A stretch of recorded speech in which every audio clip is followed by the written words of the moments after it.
കള്ള് കുടിച്ച് തോൽപ്പിക്കും ഞാൻ. ഈ ദിന്തി മത്തായിക്ക് വേണ്ടി ഒന്ന് കൈയടിച്ചേ. Thank you.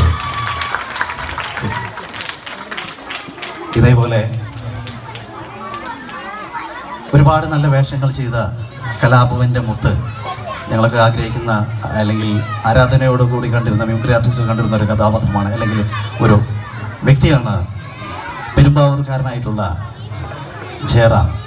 കൊച്ചിൻ കലാഭവനിൽ തുടങ്ങി ഇപ്പം മലയാള സിനിമയിൽ ഒരുപാട് നല്ല കഥാപാത്രം ചെയ്താണ്. അദ്ദേഹത്തിൻ്റെ ശബ്ദം നമുക്ക് ശ്രദ്ധിക്കാം. അയ്യോ, എന്താ നിന്റെ പാപം? നാട്ടുകാരുടെ മുഖത്ത് നോക്കി നീ എന്നെ കള്ളാന്ന് വിളിച്ചില്ലേ? അവരിട്ട് നിന്റെ പമ്പരം കറക്കും. ഒരു തമാശ പറഞ്ഞപ്പോ ചിരിക്കണ ചിരി കണ്ടില്ലേ ശവം.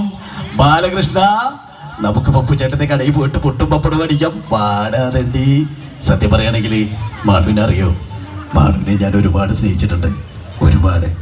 ചുരുക്കി പറഞ്ഞ മാളുവിനെ എനിക്ക് ഒരുപാട് ഇഷ്ടമാണ്, ഒരുപാട്. Thank you.